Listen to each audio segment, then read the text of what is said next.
کر رہے ہیں، یہ پاکستانی فوج کو یہ کہنے کی کوشش کر رہے ہیں کہ آپ ایک الیکٹڈ گورنمنٹ کو گرا دیں، اور پھر یہ ساتھ کہہ رہے ہیں کہ اگر پاکستانی فوج نہیں گراتی تو فوج کو کہہ رہے ہیں کہ جنرل باجوہ کو گرا دیں۔ وہ جو نواز شریف بیسکلی یہی کہہ رہا ہے نا کہ فوج کو کہہ رہا ہے کہ باجوہ کو اور ISI چیف کو گرا دو۔ تو اب وہ یہ ڈیسپریشن کی اینڈ ہے کہ جب GHQ چلے جائیں گے، یہ اپنے اطمینان رکھ لو کہ ان کی ساروں کی ٹریٹمنٹ ہونے والی ہے، ان ساروں کا علاج ہونے والا ہے۔ کیا وہ جو نواز شریف کہہ رہے ہیں وہ والا بیان بھی ہے ساتھ ہمارے پاس؟ سنوائی کا دوبارہ۔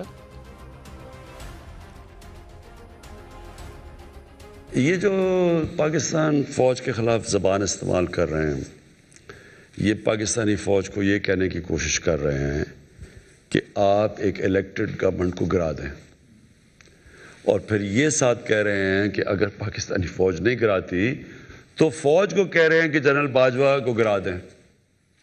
وہ جو نواز شریف بیسکلی یہی کہہ رہا ہے نا کہ فوج کو کہہ رہا ہے کہ باجوہ کو اور ISI چیف کو گرا دو۔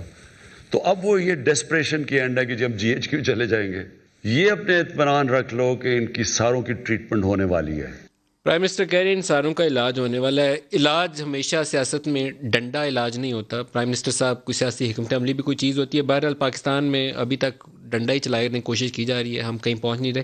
DGISPR سے یہ سوال کیا گیا کہ وہ مولانا فضل الرحمان پنڈی آتے ہیں، تو اس کے جواب میں انہوں نے کیا کہا، دکھائیے گا۔ مجھے اس کی کوئی وجہ نظر نہیں آتی پنڈی آنے کی، اور اگر فٹال وہ آنا چاہتے ہیں تو ہم انشاءاللہ ان کو چائے پانی پلائیں گے، اچھا ان کو لک آفٹر کریں گے۔ اس سے زیادہ میں کیا کہہ سکتا ہوں۔ DG صاحب سے ایک اور سوال بھی ہوا فوج کا سیاسی معاملات کے حوالے سے، اس کے اوپر ان کا کیا کہنا تھا؟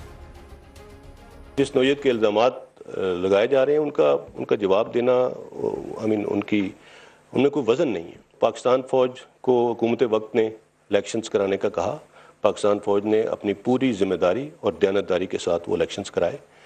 اس کے بعد اگر کسی کو اس کے اوپر کسی قسم کی کوئی شک ہے، کوئی پرابلم ہے، تو پاکستان کے تمام ادارے اپنا کام کر رہے ہیں، انہوں نے اس کے اوپر فیصلہ کرنا ہے، انہی کو اپروچ کیا جانا چاہیے۔ اس کے لیے فوج کو سیاسی معاملات میں نہ آنے کی ضرورت ہے، اور نہ ہی سیاسی معاملات میں گھسیٹنے کی کوشش کرنی چاہیے۔